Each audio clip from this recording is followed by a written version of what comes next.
Salut, bienvenue sur ma chaîne CPS. Aujourd'hui, je t'emmène avec moi pour un bivouac tactique. On avance un petit peu. Dès que je trouve un spot, je t'explique pourquoi et comment. Allez, suis-moi.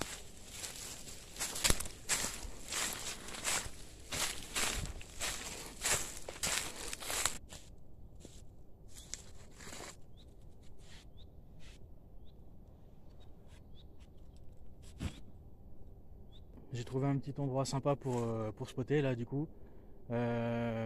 J'ai posé mon sac. Je vais commencer à monter mon tarp, mon hamac pour bivouac tactique. Et je t'explique.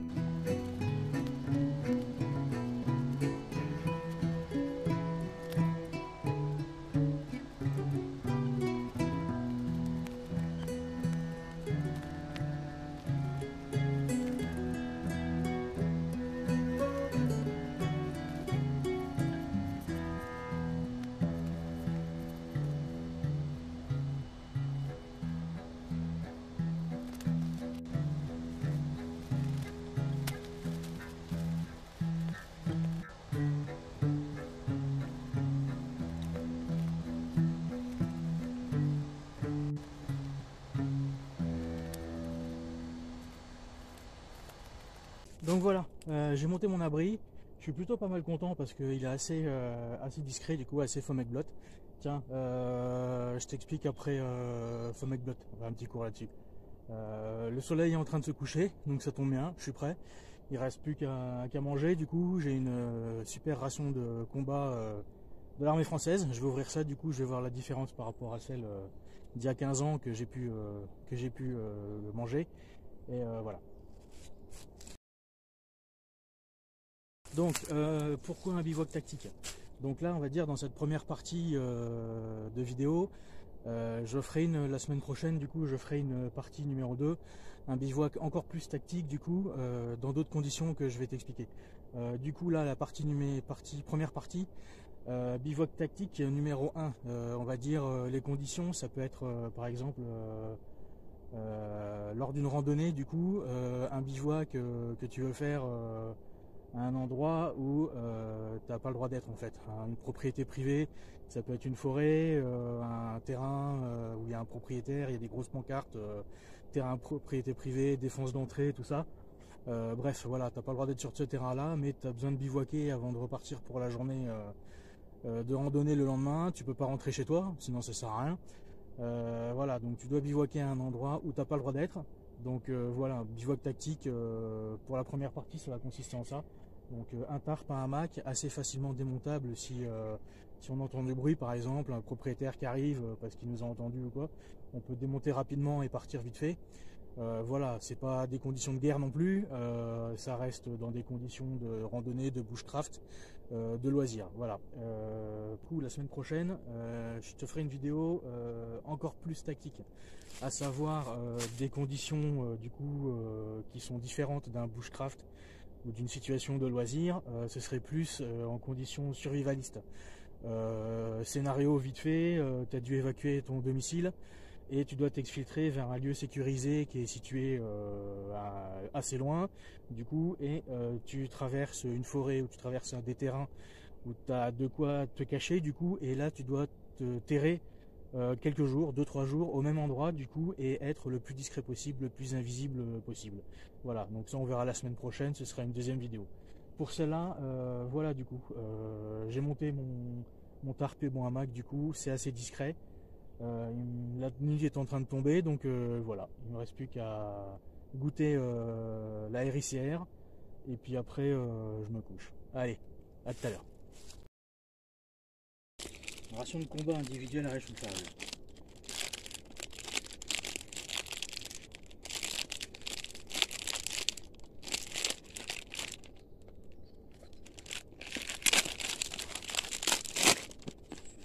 On va ouvrir ça.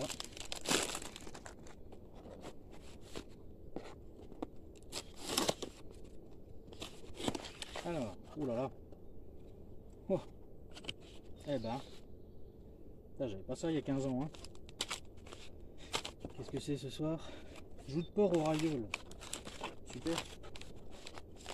Donc voilà, avec du riz. Alors, je vais vous montrer le petit réchaud. Je vais regarder ce que c'est. D'accord, ok. Ok. Voilà, super ce petit truc. Donc ça c'est un petit réchaud qui est vachement sympa.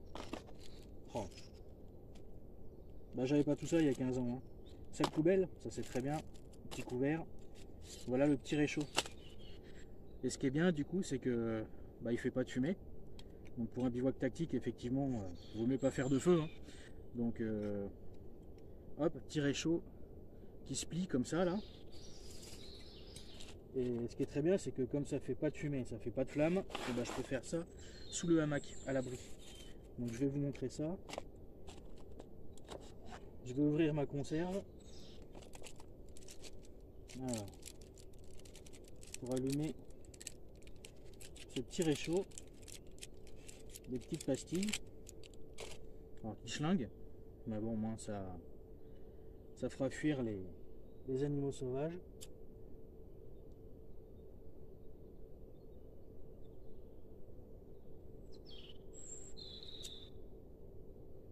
Alors j'allume ça, ce petit carré, et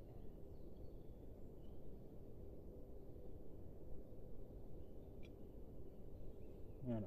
Bon, je laisse prendre un petit peu. J'ai une petite poignée pour ma gamelle. Voilà. Et bah c'est pas dégueulasse. Ça se mange bien.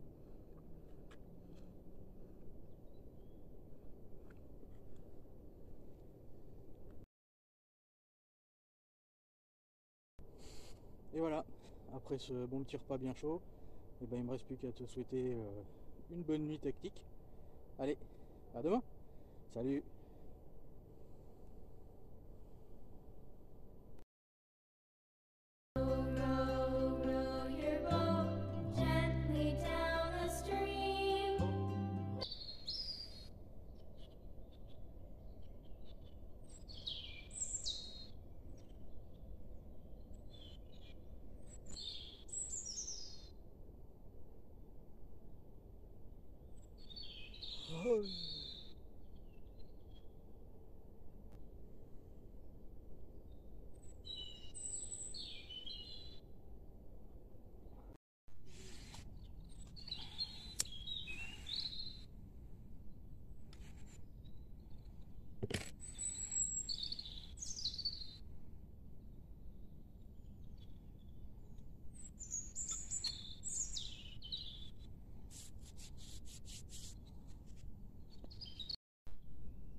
Je profite de ce petit café tranquille.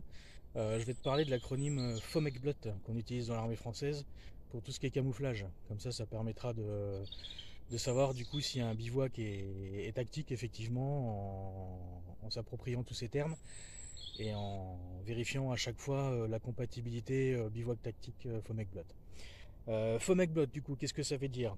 Fond, forme, ombre, mouvement, éclat, couleur, bruit, lumière, odeur et traces. Pour développer un petit peu le fond, tout ce qui doit être camouflé ne doit pas être visible et ne doit pas se détacher du fond. Par exemple, du coup, si vous faites un bivouac tactique, je pense que vous habillez pas en orange fluo. On va dire du vert, du noir, une couleur passe-partout dans la nature, le marron. Faut faire attention à la ligne d'horizon par exemple, parce que même si vous êtes habillé en vert sur la ligne d'horizon qui est bleu ciel, bah, ça va pas le faire, c'est visible. Donc le fond à voir, faut faire attention à ça. La forme, le but du camouflage c'est de gommer toutes les formes visibles pour se fondre dans la nature. Les arêtes du visage, le carré des épaules, c'est des formes à camoufler le plus possible. Donc le visage, on utilise des sticks hein, comme à l'armée. Voilà. L'ombre ensuite, à savoir que l'ombre projetée par ta silhouette va être encore plus visible et donner encore plus de forme à l'ensemble du coup. Il faut se situer le plus possible dans des cônes d'ombre quand on se déplace ou autre. Voilà. Ensuite le mouvement. Le mouvement est très visible de loin du coup sur un paysage naturel immobile, de voir un mouvement brusque.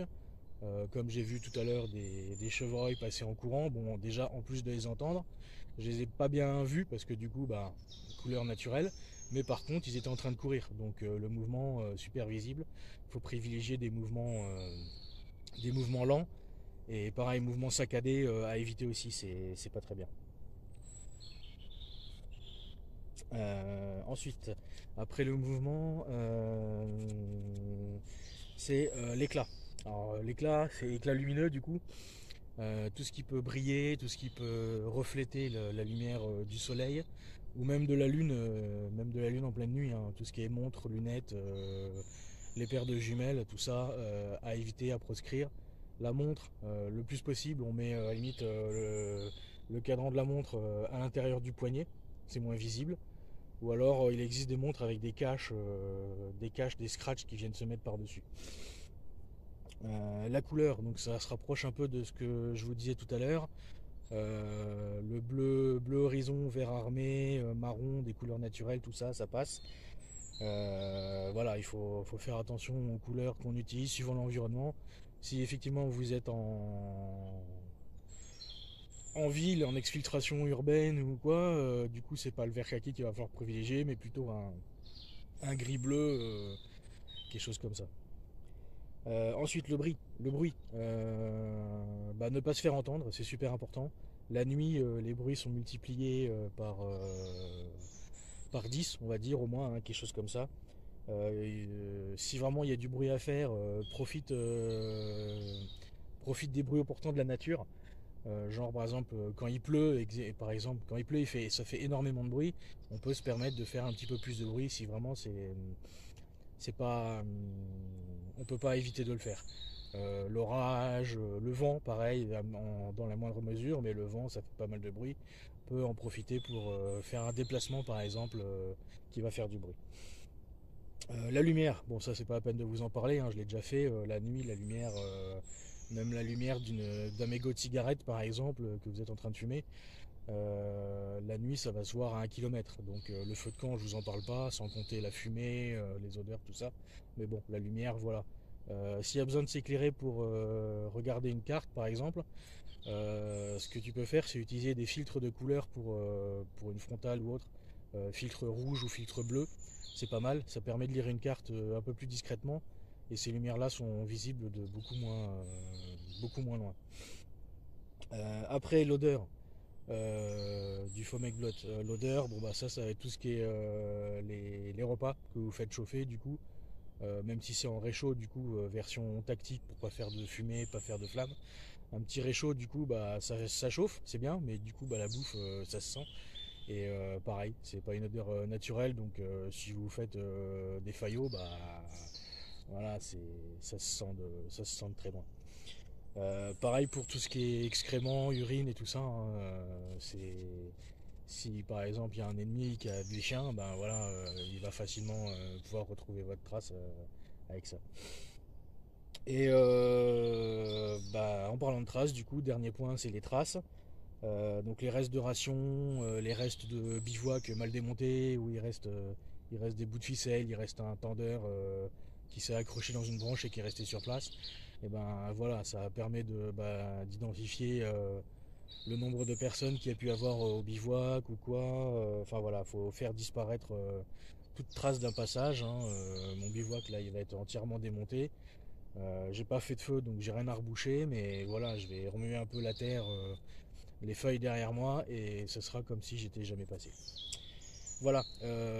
Bon, le Fomec Blot, il a évolué, hein, bien sûr. Moi, j'ai connu ça il y a 15 ans. Il a évolué, il est passé de là, il y a 10 points, il est passé à 16. Il s'appelle le Fomec Blot A. Alors, je sais plus ce qu'il y a exactement dedans, mais ils ont rajouté tout ce qui est laser, animaux, la thermie. Parce que maintenant, bah, lunettes thermiques, bon, voilà, c'est pas pour le commun des mortels, on va dire, mais tout le monde n'a pas ça, mais bon, ça se trouve, quoi. Voilà, il y a 5-6 points qui se sont rajoutés, du coup, qui ont évolué, mais voilà. Moi, je reste là-dessus. Si ça c'est respecté, déjà, c'est pas mal.